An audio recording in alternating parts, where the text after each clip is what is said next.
Brought to you by the Every Dollar app. Start budgeting for free today. I'm wondering if, like, my situation is one of the kind of rare cases where you would suggest that I should sell my house to pay down debt. And if not, then what should I do? Okay. How much debt do you have, not counting your house? Around $500,000 or $600,000. Whoa! On what? My husband's school loans are $80,000. My school loans are $45,000. We have a debt consolidation loan for $45,000, and 2 cars that are ridiculously like the worst thing you've ever heard. I'll tell you if you want to hear it, but I don't think you want to hear it. You might die. Just give me the total. Okay. The total owed $67,000 on mine, $62,000 on my husband's. Yeah, you're right. Okay. And the big thing, I think the main reason I'm calling today is we owe the IRS $56,000, and they want to put a lien on our house because we owe over $50,000. Yeah. What's your household income? I'm about to go back full time, making $111,000, and my husband usually would be making around $120,000, but he was just laid off at the beginning of the month. And that's another part of the story is we have no emergency fund, so we're rocking it over here. Oh gosh, I'm so sorry. So normally you would be at if you get everything going again, you'd be at like 230. Yeah. And the house is worth what? It's probably worth between $770,000 and $800,000. Okay. And what do you owe on it?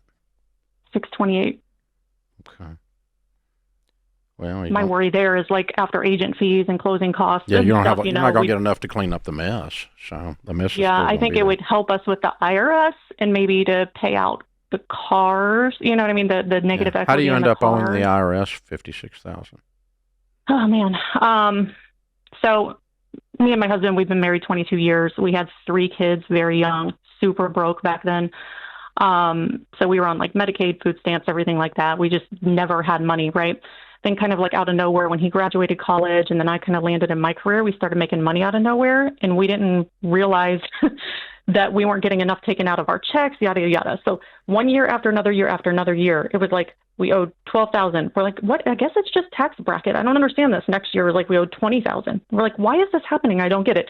So genius me, this year I finally met with an accountant who told me that I wasn't getting enough taken out of my checks. Also, I have a side business where I design and develop websites and stuff. So I haven't been doing good at prepaying those taxes either. So it's just a big hot mess of garbage that, it's so like what do you make on the side business? Adult body. I think this year and it was like 30. Mm-hmm. Okay. All right. So, well, what you have is a series of crises. Yes. And you really have to probably work on 3 of them at least at once. And sadly, the house won't fix them. Right. So, what's your husband do for a living? What's his career? He's a software quality engineer. Great. Okay. So he's very employable. Yeah. Okay. Why did he leave? He was in like an 18-month contract and they didn't renew it. So, okay. Yeah. Just doing contract work. Okay. Which is another time you didn't pay the IRS. Well, it was a W-2, so. Oh, a contract W-2. Okay. All right. Yeah, anyway, so the good news is he probably can lean in, put a smile on his face, a pep in his step, brush his teeth, and get a job pretty quick. Yeah. Okay. Because this is a pretty employable situation. All right. So number 1 crisis, reemployment. Okay. Number 2 crisis, the IRS. You need to get on RamseySolutions.com and talk to one of our tax-endorsed local providers, one of the people we endorse in your area, and they will be able to get on the phone and negotiate with the IRS an installment payment plan with no lien. And even if they put a lien, they won't do anything with it because they don't want to pay $628,000 for a house. Yeah. They're not going to do anything with your lien. So what you don't want them doing is leaning your checking accounts and cleaning out your bank accounts, because that would be disastrous. So you do need to get them. You need to get them on a payment plan, and of course, part of that is you really do have to source this all the way to the bottom and make sure we sit with your tax person. And if you need a new tax person, you can get them at Ramsey as well. Sounds like you may. and make sure you've got the right amount coming out of your taxes and that you are doing your quarterly estimates on your business. And you file those, and you file that money on time. Once a quarter, you're supposed to figure out what your profit is and pay tax on it. Yeah. That's the law. And you're getting hammered with penalties and interest in addition to them coming after you for the balance, okay? So that's they get after you on that stuff, on that $30,000. They're wearing you out. So, you get on top of that with your systems and your processes. Because you're not dumb people, you're just highly chaotic and disorganized. Yeah.